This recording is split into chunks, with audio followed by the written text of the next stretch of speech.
My husband told me that lottery tickets were for people who couldn't do math, and that we would never waste a single dollar on one. While he was 3 states away at a conference, I walked into a gas station on a rainy Wednesday night and bought the very last ticket in the roll. I didn't tell him. I didn't tell anyone. I just folded it into my coat pocket and drove home in the dark, telling myself it was nothing. Welcome to Kate's Fortune Stories.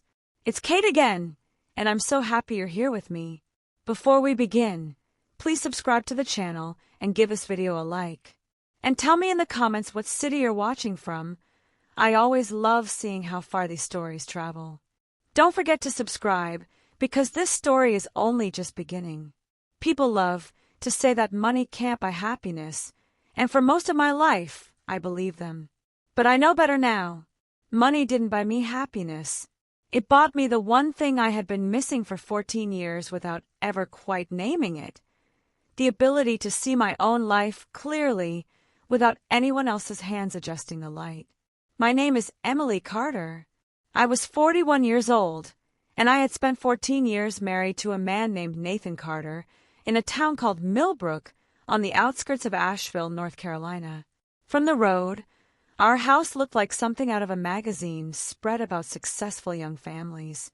A gray-shingled colonial with white trim, a wraparound porch, 2 SUVs in the driveway, a basketball hoop over the garage for our son Ben, who was 11, and a flower bed that I kept meticulously because Nathan liked things to look a certain way from the street.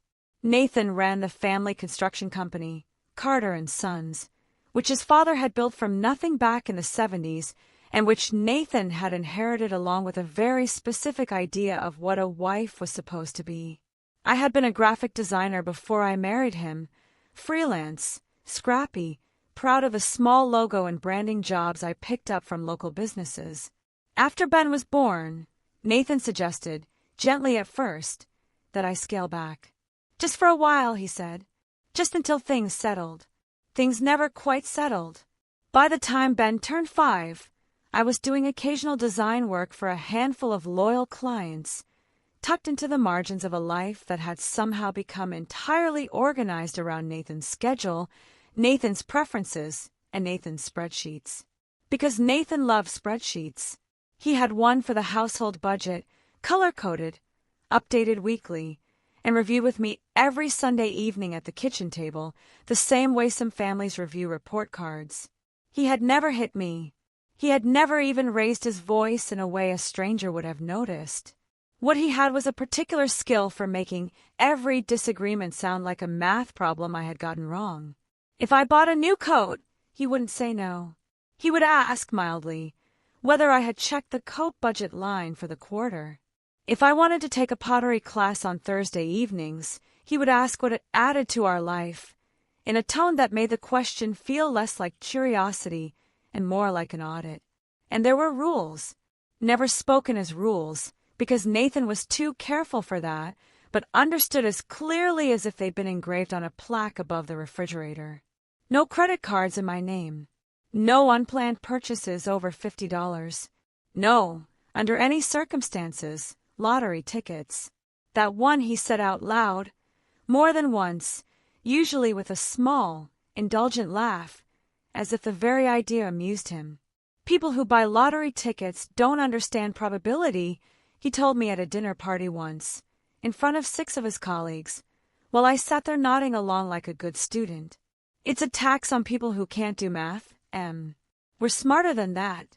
I had smiled and agreed, the way I had learned to smile and agree about almost everything, because disagreeing with Nathan cost more energy than I usually had left over after a day of managing the house, managing Ben's schedule, and managing my own increasingly quiet ambitions.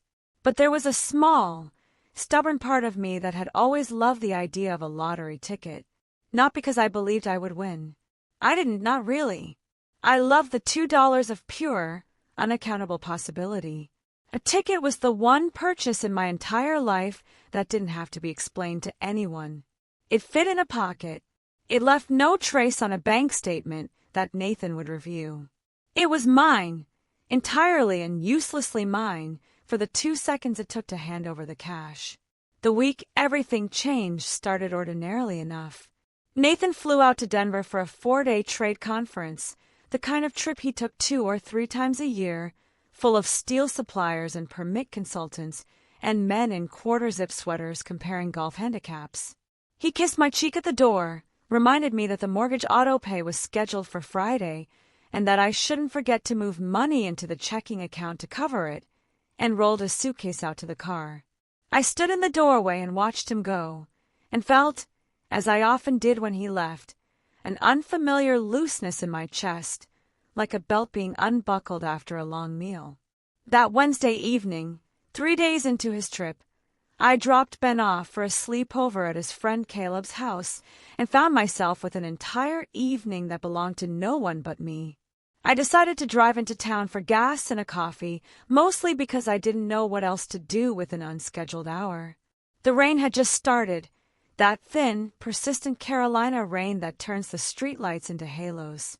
I pulled into a station called Freeman's Fuel and Grocery on the edge of downtown, the kind of place with a hand-painted sign and a bell over the door. While the tank filled, I wandered inside for a coffee, and that was when I saw the lottery display near the register, mostly picked over, a scattering of scratch-off tickets, and one nearly empty roll of Carolina cash jackpot tickets behind the counter. The clerk, a heavy-set man in his 60s named Freeman himself, according to the embroidered patch on his shirt, was closing out the roll for the night. "Last one," he said, almost to himself, peeling it free and holding it up before dropping it in the drawer. "Roll's done after this." I don't know exactly what made me say it. Maybe it was the rain. Maybe it was 3 days of quiet in a house that usually hummed with Nathan's particular frequency of control. Maybe it was simply that the ticket was already loose in his hand, already separated from the roll, already, in some small and ridiculous way, waiting. "I'll take it," I said.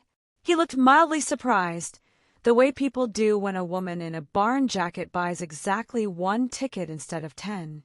I paid $2 in cash, folded the ticket into the inside pocket of my coat, the one Nathan never checked, and drove home through the rain with the radio playing something I didn't recognize and didn't turn off.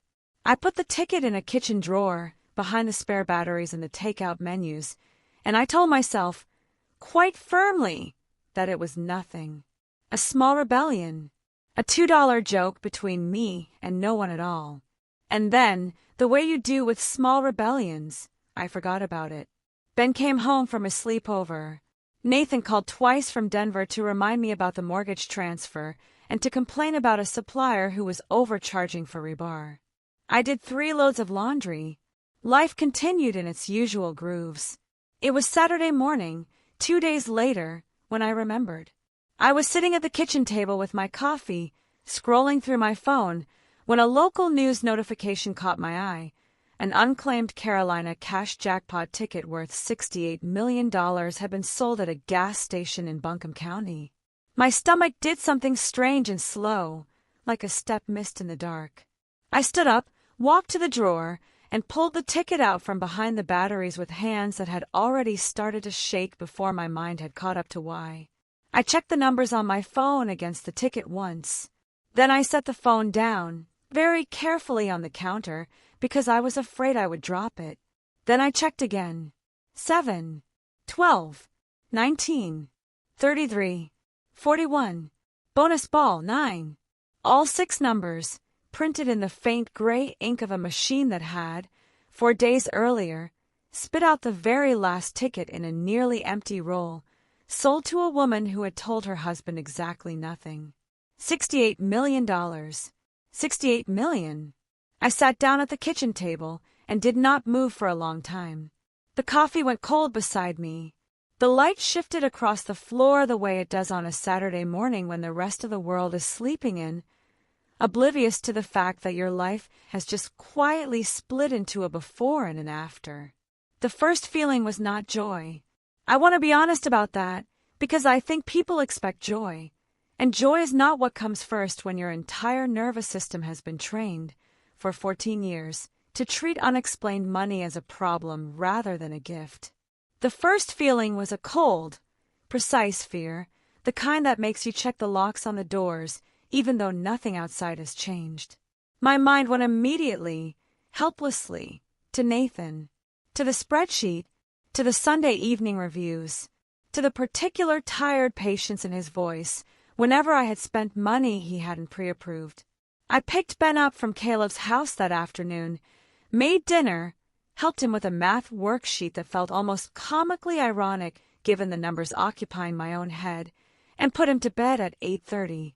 Then I sat alone in the living room with the lights off, the ticket zipped into an inside pocket of my purse, and I let myself think, slowly and completely, for what felt like the first time in years. If I told Nathan the moment he landed, I already knew, with total clarity, exactly what would happen. There would be a beat of shock, genuine, I think, because even Nathan couldn't fake that particular expression. And then there would be the recalibration. I could see it as clearly as if it had already happened. Nathan pulling out his laptop, Nathan calling his accountant, Nathan explaining to me, patiently, what we should do with our winnings. Nathan absorbing the money into the architecture of control he had already built around every other dollar in our life. The ticket had been mine for exactly the length of time it took to buy it. The money, if I handed it to him honestly and completely, would become his within the hour. And there was something else, a small, cold thread I had been pulling at quietly for almost a year without letting myself follow it all the way to its end. 6 months earlier, I had found a receipt in Nathan's jacket pocket while doing laundry, a hotel in Charlotte, a city he had told me he hadn't visited that month, dated the same weekend he claimed to be scouting a job site in Greenville. I had asked him about it, carefully, and he had explained it away so smoothly, so instantly, that the explanation itself had felt more suspicious than the receipt.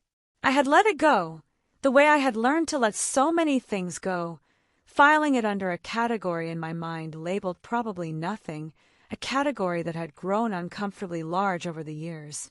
Sitting in that dark living room with 68 million reasons to finally stop filing things under probably nothing, I opened my laptop and began, quietly, to research.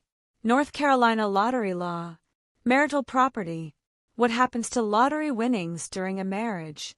What I found kept me up until nearly 3 a.m. North Carolina is an equitable distribution state, which meant that assets acquired during a marriage, including a lottery win, were generally treated as marital property subject to division in a divorce, regardless of whose name was on the ticket, unless very specific legal steps were taken, and taken quickly, to establish separate ownership.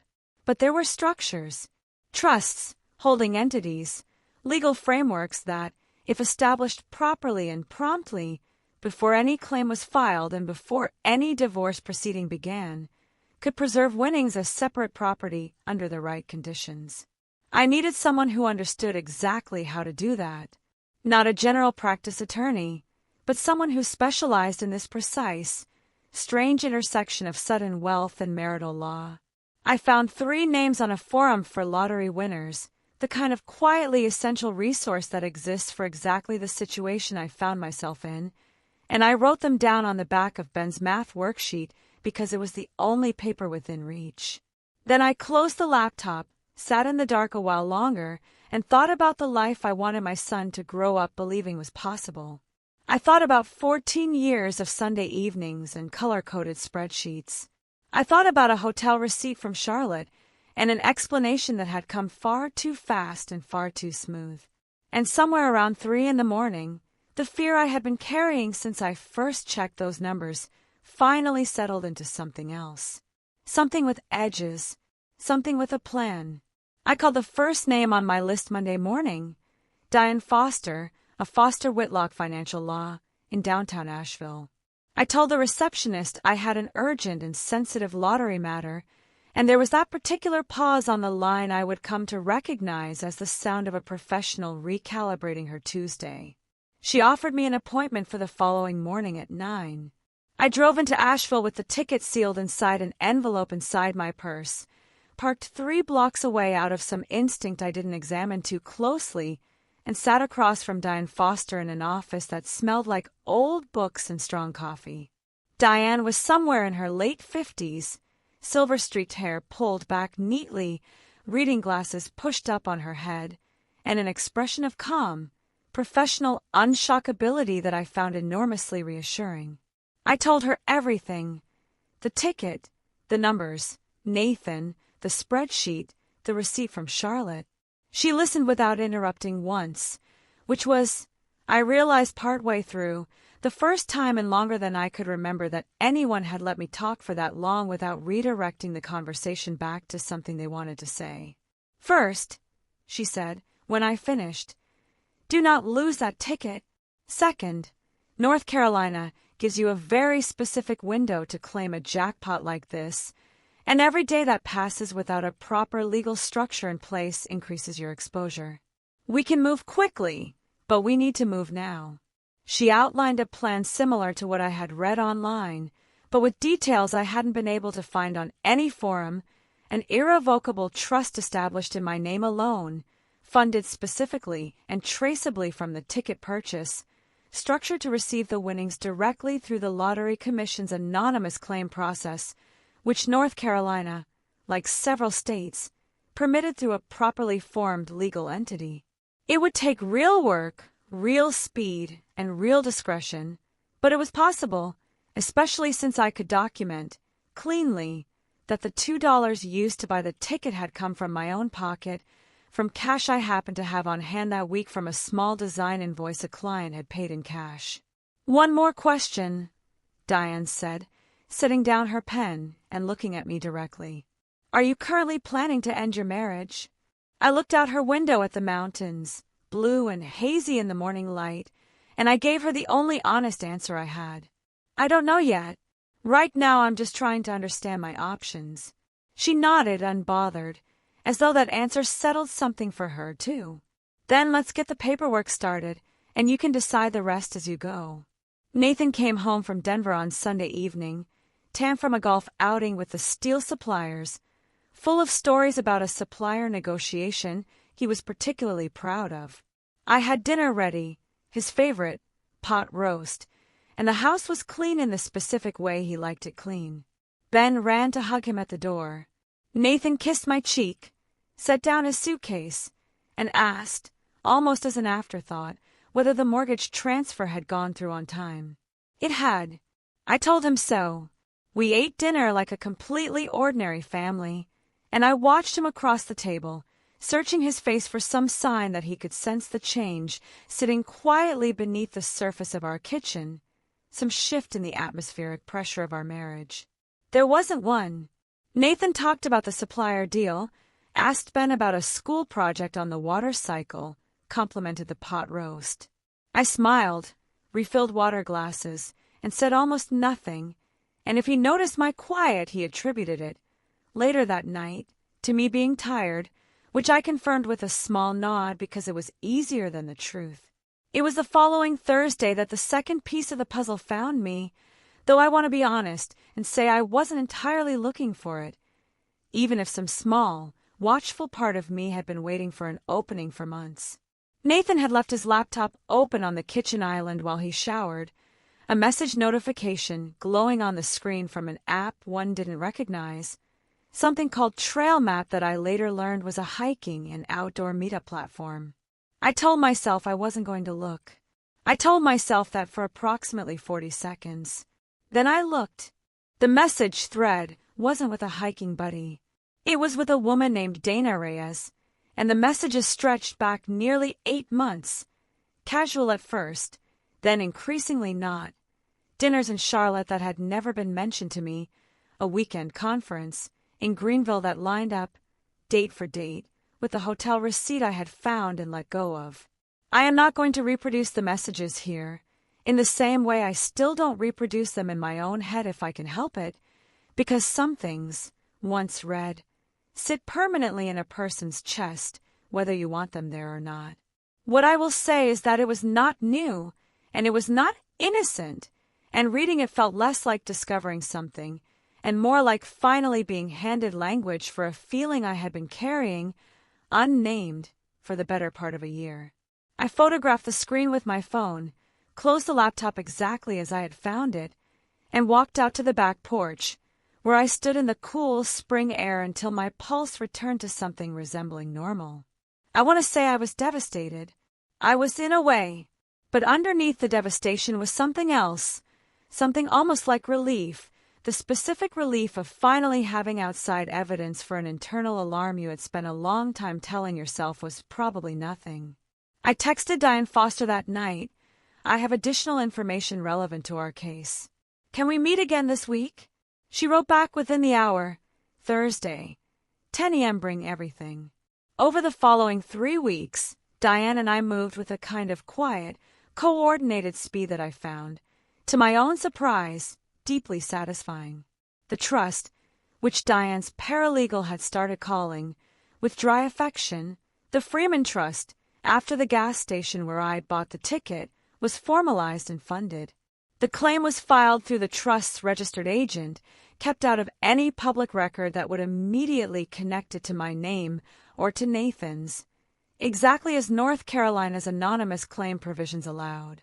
The Lottery Commission processed the claim in 19 business days. $68 million, minus federal and state taxes on the lump sum payout, settled into the trust as just over $38 million. $38 million, sitting in an account that existed entirely outside the architecture of Nathan's spreadsheets, managed by a financial advisor Diane trusted completely and controlled, for the first time in 14 years, by no one but me. I filed for divorce on a Tuesday morning in late April, 11 days after I had stood on that back porch in the cool spring dark. Nathan was served at the Carter and Sons offices downtown. I know the exact time, 11:40 in the morning, because Diane's process server confirmed it, and because Nathan called my cell phone at 11:52. I let it go to voicemail. He called again at 2:15. I let that one go, too.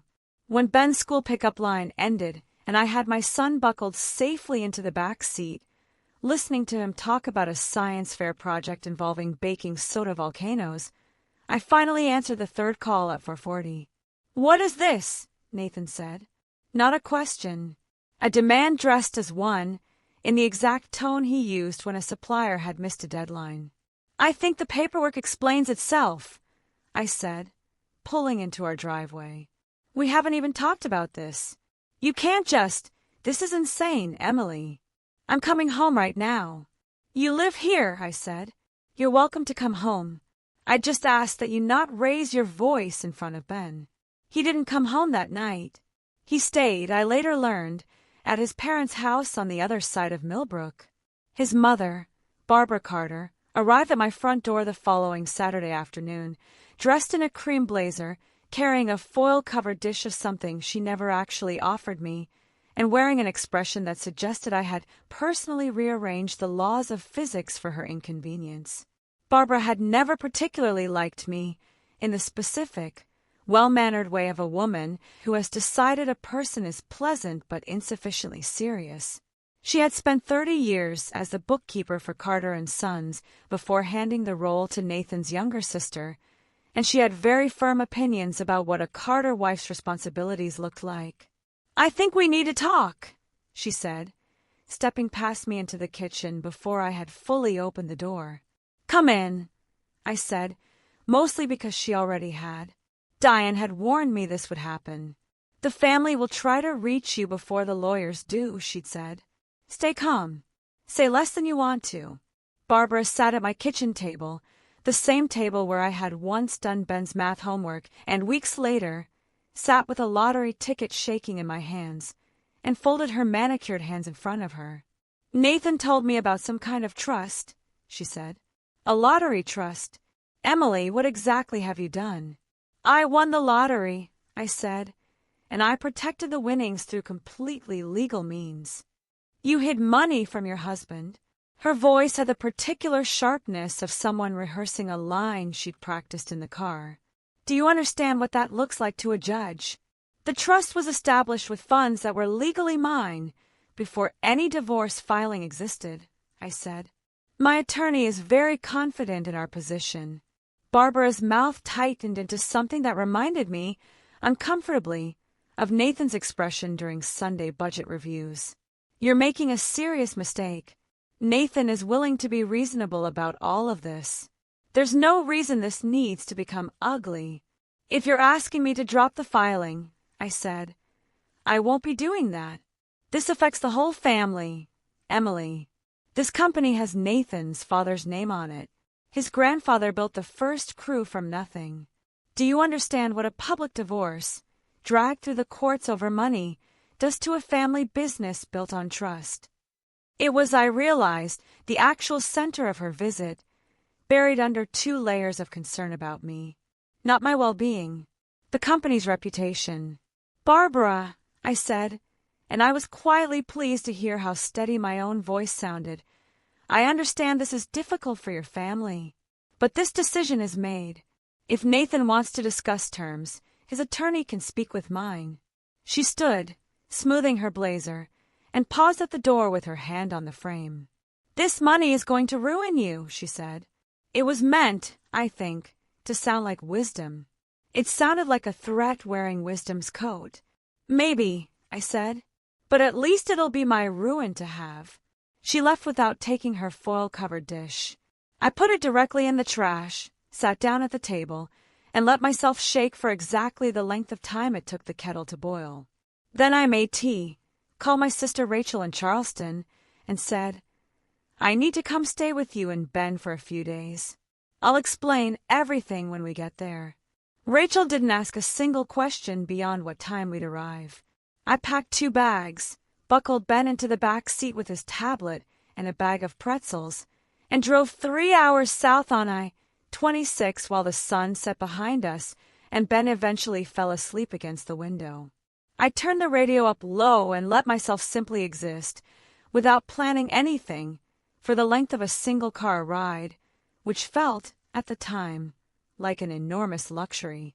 Nathan's attempts to reach me shifted, over the following 2 weeks, from anger to something that resembled strategy.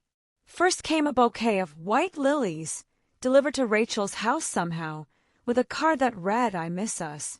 Can we please just talk? Then a longer text message, sent on a Thursday evening while Ben was in the bath. I know I wasn't always easy to live with.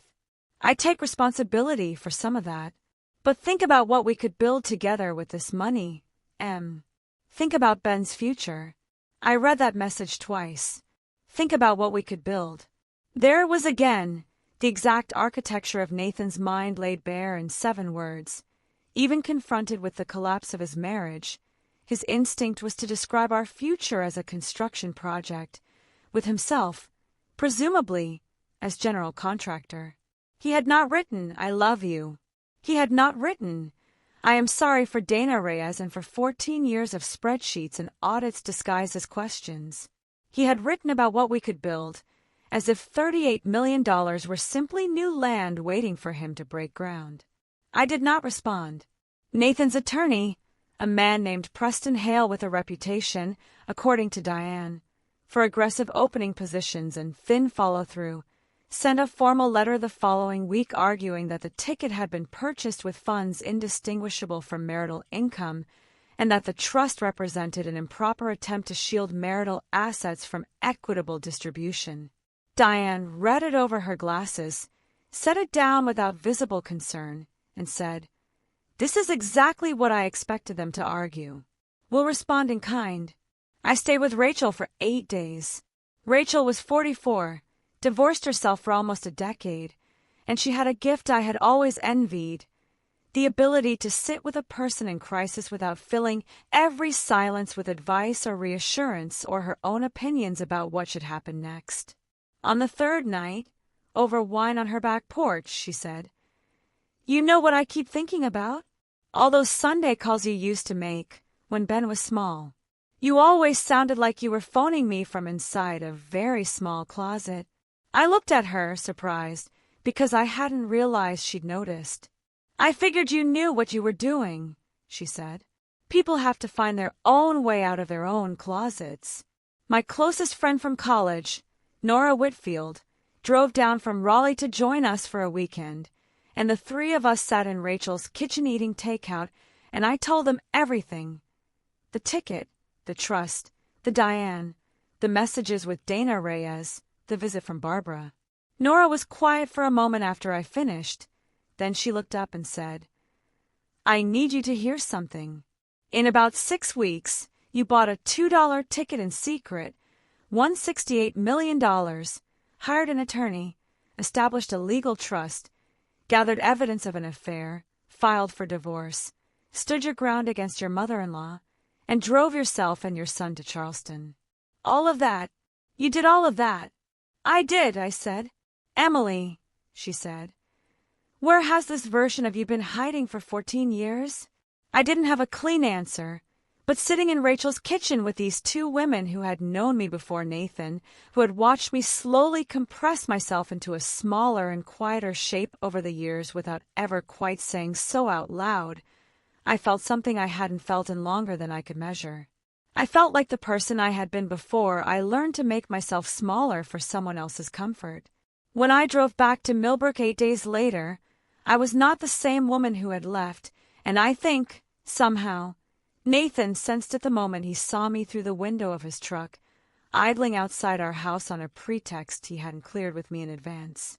He and Barbara arrived together the following Sunday afternoon, while Ben was at a birthday party until 4. I hadn't invited either of them. Nathan texted at noon, "Mom and I would like to talk. Can we come by around 2? Diane's standing advice echoed in my head. Never refuse a conversation, but never have one without documenting it afterward. I texted back, "You can come at 2. We'll talk in the kitchen." Barbara arrived first, carrying, this time, an actual tin of cookies, which she set on the counter without offering. Nathan followed a moment later in jeans and a gray sweater, looking tired in a way I registered without much sympathy. He sat at the table. I remained standing, arms crossed loosely near the counter. "We're not here to fight," Barbara began. "We just want what's best for everyone, especially Ben." "I appreciate that," I said, and I meant it. Technically, even if I didn't believe it applied to the conversation we were about to have. Nathan leaned forward, forearms on the table, in a posture I recognized from every supplier negotiation he'd ever described to me at dinner. "Emily, I know I made mistakes. I'm not going to pretend I didn't. But Ben needs his family together, and I think if you're honest with yourself, what we built together is worth saving." "I don't think what we built was a marriage," I said evenly. "I think it was a management structure. And I'd rather we be honest with each other today, since we've apparently decided that's the theme." Barbara's face tightened. "That's an unnecessarily cold thing to say." "It's an accurate thing to say," I said. Nathan's composure cracked slightly at the edges. "The trust is marital property, Emily. My attorney is confident about that." "My attorney disagrees," I said. "And so, apparently, does North Carolina law, based on the research we've done." He stood up abruptly, his chair scraping against the tile. "You think you're so smart now, because you've got some money." His voice had shifted, harder, rougher, a register I had heard him use with subcontractors but never, until that moment, with me. "You don't know what you're getting into. You don't know who you're dealing with." For 1/2 second, something old and cold moved through my chest, some ancient, wordless alarm from 14 years of learning to read the exact temperature of Nathan's moods. I knew, logically, he would not hurt me. But logic moves slowly, and the body remembers faster than the mind agrees to. The 1/2 second passed. "I know exactly who I'm dealing with," I said. "I've known for 14 years. I only recently started acting like it." He held my gaze for a long moment, something unreadable moving across his face, and then he grabbed his jacket off the back of the chair and walked out. Barbara followed, pausing at the door to give me a look that carried, underneath the fury, something that might have been the very first thin edge of grudging respect. The door closed. I stood in my kitchen, heart pounding, and put Barbara's cookie tin directly into the pantry, because Ben at least would enjoy them, even if she never would from me again. 2 weeks before the hearing, Diane called me into her office for something she described only as a development. Her forensic accountant, In the course of tracing every dollar that had ever touched our joint accounts to build the case for the trust's independence, had stumbled onto something none of us had been looking for: a pattern of transfers going back nearly 3 years, moving out of Carter and Sons' operating account and into a personal line of credit under Nathan's name alone, one that never appeared on any household spreadsheet I had ever been shown. Nearly $200,000, routed in small, careful increments to an online sportsbook registered in New Jersey. I sat very still in Diane's office while she explained it, feeling the last, stubborn pieces of a puzzle I hadn't fully realized I was still assembling click quietly into place. The Sunday evening budget reviews, the rule about lottery tickets, delivered with that particular tired, patient laugh. The insistence that we, as a family, were smarter than people who gambled on probability.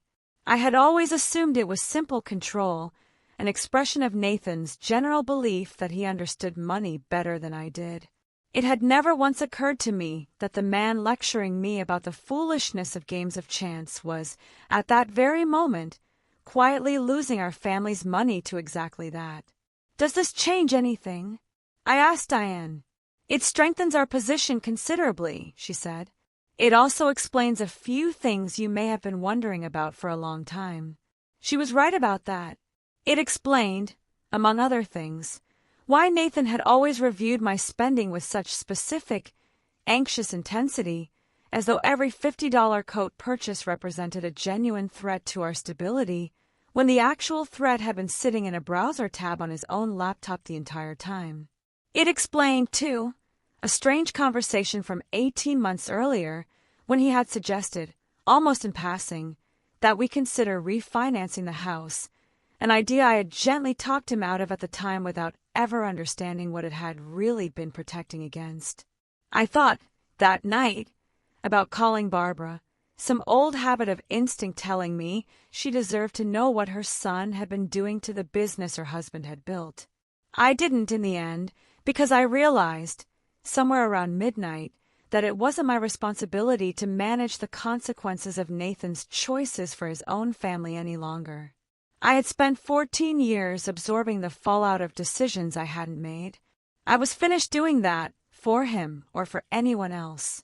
Diane introduced the gambling transfers at the hearing as further evidence supporting the financial control pattern already documented, framing it carefully, not as an attack on Nathan's character, but as context for why the household finances had been so tightly, anxiously managed for so long, and why my own separate account, hidden in plain sight behind a stack of takeout menus, had been not an act of deception but an act of quiet, necessary self-preservation. Preston Hale objected. Judge Alvarez allowed it, over his protest, as relevant to the pattern of control already in the record. I watched Nathan's jaw tighten in the seat beside his attorney, and for the first time in the entire proceeding, I saw something that looked less like anger and more like exposure, the particular stillness of a man watching a door he had spent years keeping locked swing open in front of strangers. The hearing was scheduled for a gray Tuesday morning in late July at the Buncombe County Family Court in downtown Asheville. I wore a slate blue suit that Rachel had helped me choose, tailored and quiet, nothing that announced anything except that I intended to be taken seriously. I sat beside Diane at the plaintiff's table, hands folded, breathing slowly, and watched the room fill. Nathan sat across the aisle in a charcoal suit beside Preston Hale, who had, according to Diane, a habit of promising more in his opening statements than he could later deliver. Barbara sat in the gallery, exactly as I'd expected. Nora had driven up from Raleigh, unannounced, and gave me a small nod from the second row that I felt land somewhere behind my ribs. Preston Hale opened with the argument Diane had predicted almost word for word, that the ticket had been purchased using funds functionally indistinguishable from household income, that my design invoices, however modest, flowed through our shared financial ecosystem, and that the Freeman Trust represented a deliberate, premeditated attempt to conceal marital assets from equitable distribution. It was a competent argument, delivered with real confidence. Diane let him finish completely before she stood. She entered evidence in a clean, unhurried sequence. First, bank statements from a personal account I had opened at a small credit union 18 months before the win, seeded entirely by cash payments from a handful of freelance design clients, an account Nathan had never known existed because I had never deposited a single dollar of it into anything he reviewed. The $2 for the ticket had come directly from that account, traceable and separate. Second, an affidavit from a forensic accountant confirming that trace, showing no commingling whatsoever with joint marital funds. Third, and this was the part that made Preston Hale visibly straighten in his chair, documentation of the financial control structure Nathan had maintained throughout our marriage. Years of the weekly budget spreadsheets, emails in which he explicitly restricted my access to certain accounts, messages instructing me not to make purchases above specific thresholds without his prior approval. Preston Hale objected twice. Judge Renata Alvarez, presiding, overruled both, and then, almost as an afterthought, Diane introduced the messages between Nathan and Dana Reyes, printed and time-stamped, entered as Exhibit F. I watched Preston Hale lean toward Nathan, a low, urgent whisper passing between them, and I watched something pale and uncertain cross Nathan's face for the first time all morning. North Carolina, Diane explained to the court, is a no-fault divorce state, and marital misconduct does not, by itself, determine asset distribution. But Nathan's own filed declaration had asserted that he had worked consistently to preserve the marriage, and that I had ended things unilaterally and without cause. Exhibit F, Diane argued, directly rebutted that specific claim. Judge Alvarez studied the exhibit for a long moment, then looked directly at Nathan. Mr. Carter, your declaration states you were unaware of any breakdown in the marital relationship prior to being served. Is that accurate? Preston Hale started to speak. The judge held up one hand, and Nathan, after a pause that stretched uncomfortably long, said quietly, "There were some difficulties." "Some difficulties," Judge Alvarez repeated, making a note, her tone entirely neutral and somehow more devastating for it. "It came apart from there, not in the dramatic, gavel-banging way of courtroom dramas, but the way most true things eventually come apart, quietly, piece by piece, each small retraction making the next one unavoidable. Nathan's claim that the trust constituted marital property weakened steadily against Diane's clean documentation and was ultimately rejected in the court's findings. His claim that I had acted in bad faith collapsed under the weight of both the financial control evidence and Exhibit F. At one point, on cross-examination, Preston Hale asked me directly whether I had intentionally concealed the trust from my husband. "I did not share my private financial activities with my husband," I said. "He did not share his with me either." The courtroom went very quiet after that. I looked over at Nathan. He was staring at the table. For the first time in 14 years, he looked genuinely small to me, and though I had not wished specifically for his humiliation, I found I was not sorry for it either. Judge Alvarez issued her ruling 3 weeks later, on a warm morning in August. Diane Foster called me at 9:15. I was in Rachel's kitchen again, drinking coffee and watching the light move across the counter when my phone rang. "We won," she said. Just 2 words. I sat down slowly at the table. The ruling was comprehensive and, in its own quiet way, remarkably thorough. The Freeman Trust was confirmed as my separate property, established with demonstrably non-marital funds, and therefore excluded entirely from equitable distribution. The court found no basis to pierce the trust or redirect any portion of the winnings. $38 million, intact, entirely and legally mine. On the marriage itself, I received primary physical custody of Ben, with Nathan granted regular, structured parenting time. He retained his truck, his retirement accounts, and his half of the equity in the Millbrook house, which would be sold, proceeds split according to standard equitable distribution, since none of that money had ever passed through the trust. It was, by any honest measure, a fair outcome. Nathan gained nothing he wasn't entitled to. He simply gained nothing more than that, which was, I think, the first time in his adult life anyone had told him no and made it stick. Diane filed the final paperwork on a Friday in September. The divorce was finalized 19 days later. I drove to the courthouse alone that morning, having gently declined Rachel's and Nora's offers to come with me, because some endings, I had come to believe, deserved to be walked through privately the same way some beginnings do. I signed the last documents at a window on the third floor. A clerk stamped them without ceremony. I walked out through the courthouse doors into a bright, cool morning that smelled faintly of the mountains beginning to turn toward autumn, and I stood on the steps for a long moment, simply standing, while downtown Asheville moved around me in its own indifferent rhythm. Then I walked to my car, a slightly used but immaculate green Subaru I had bought myself 6 weeks earlier, chosen entirely without anyone's opinion about resale value or practicality, and I drove, not back to the house in Millbrook, which was already listed with a realtor, but to the new house I had already closed on in a neighborhood called Montford on the edge of downtown. A 100-year-old craftsman bungalow with a deep porch and an overgrown garden I had every intention of keeping half. Wild. Ben's room already had a telescope in the corner and a poster of the solar system taped crookedly to the wall. I unlocked the door, sat down in my own kitchen, made myself a cup of coffee, and for the first time in 14 years, did not review any statement, check any account, or brace myself for anyone else's tone of voice. I simply drank my coffee and looked out the window at a street I had chosen entirely for myself. For the first time in longer than I could remember, I had no idea exactly what would happen next, and it was, without question, the best feeling I had ever had. Nathan did not take the outcome gracefully, which surprised absolutely no one who had ever spent real time with him. He and Preston Hale filed a motion to reconsider, which was denied within 2 weeks.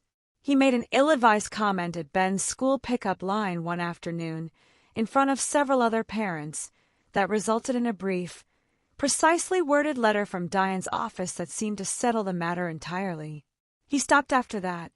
Barbara never spoke to me again, which I did not particularly mourn. She had spent decades organizing her identity around being the sensible center of the Carter family, and watching her son's carefully constructed life come apart at the seams, largely of his own making, seemed to me its own kind of consequence, one I didn't need to add anything to. As for Dana Reyes, I learned secondhand, through the slow, gossiping network that connects people in any mid-sized city, that whatever she and Nathan had shared quietly dissolved within a few months of the divorce becoming public knowledge, apparently unable to survive contact with actual daylight. I filed that piece of information away and felt, to my genuine surprise, almost nothing about it at all. I paid Diane Foster's final invoice, just under $51,000 in total legal fees across the entire process, the same day it arrived, and felt it was, without question, the best money I had ever spent in my life. The autumn after the divorce, I expanded my design business properly for the first time, hiring 2 junior designers and taking on a small studio space downtown, not because I needed the income anymore, but because I had discovered, somewhere in the middle of the previous 6 months, that I genuinely loved the work itself, separated finally from the constant hum of justifying it to someone else. I enrolled in an evening financial planning course at the community college, not because Diane's recommended advisor wasn't handling the money beautifully, which she was, but because I had spent 14 years having every financial decision made or reviewed by somebody else, and I wanted, for once, to understand it fully myself. I discovered, with a mixture of amusement and quiet pride, that I had a genuine aptitude for it. I started running most mornings along the river before Ben woke for school, 3 unhurried miles that belonged to absolutely no one but me, at whatever pace I felt like keeping. I was not fast. I did not care. Somewhere around the 2nd month, I adopted a rangy, sweet-tempered mutt from the county shelter that Ben promptly named Waffles, and who approached every single day of his existence with the settled conviction that life was, on the whole, extremely good. I found I agreed with him more often than not. Ben had hard nights in the beginning, missing the version of his father that existed mostly in the easier, earlier years, which was appropriate and healthy, and which I held space for as gently as I knew how. He and Nathan maintained a relationship structured through custody arrangements that Nathan, to his credit, generally honored, because whatever else was true about him, he had always been a genuinely present father in the narrow window of time he devoted to it. I did not obstruct that relationship because Ben was not a prize to be won in the aftermath of a marriage. He was a person learning, slowly and at his own pace, how to hold two truths at once, that his parents' marriage had ended for real and serious reasons, and that both of them still loved him completely. I am not a person who believes, in any tidy or spiritual sense, that the universe engineered a rainy Wednesday and a nearly empty roll of lottery tickets specifically for me as some kind of cosmic correction for 14 quiet years. I think I was lonely and a little reckless on an ordinary evening, and a clerk named Freeman happened to peel the last ticket off a nearly finished roll at exactly the moment I walked in, and then the numbers came up, and then I had to decide in the following days and weeks what kind of person I was going to be now that they had. What I do believe, and what I learned slowly and at real cost, is that the decisions we make in the first hours and days after our lives change without warning are the decisions that quietly determine who we become afterward. I could have called Nathan the moment I saw those numbers on my phone. I could have folded the ticket into our joint account and let it become one more line on his spreadsheet, one more thing he managed on my behalf. I could have simply been grateful that my circumstances had improved without ever asking why they had needed improving in the first place. I didn't do any of that. I sat at my kitchen table at 2 a.m, and I thought clearly, and I made a plan, and then I followed it, one careful step at a time, even when I was afraid. That is the part of the story I am genuinely proud of. Not the money, and not even the outcome, exactly, but the choice to think clearly in the middle of fear, instead of letting the fear make the choice for me. Ben is 13 now. He built an award-winning model of the solar system for his science fair this spring, with rings for Saturn made from an old bicycle wheel and aluminum foil that took him 3 exasperated Saturday afternoons to get right, and he has recently decided he wants to be either an aerospace engineer or, somewhat improbably, a divorce attorney, a career combination I have chosen not to overanalyze. We have a genuinely good life, and I want to be as honest about that as I've tried to be about everything else in this story. It is not a perfect life. It is not a life free of the ordinary griefs that come with a marriage ending, or the occasional hard evening, or the strange, persistent echo of Nathan's voice in my head whenever I am about to spend money on something entirely for myself. But it is a life that belongs to me, completely, in every direction, for the first time since I was 27 years old.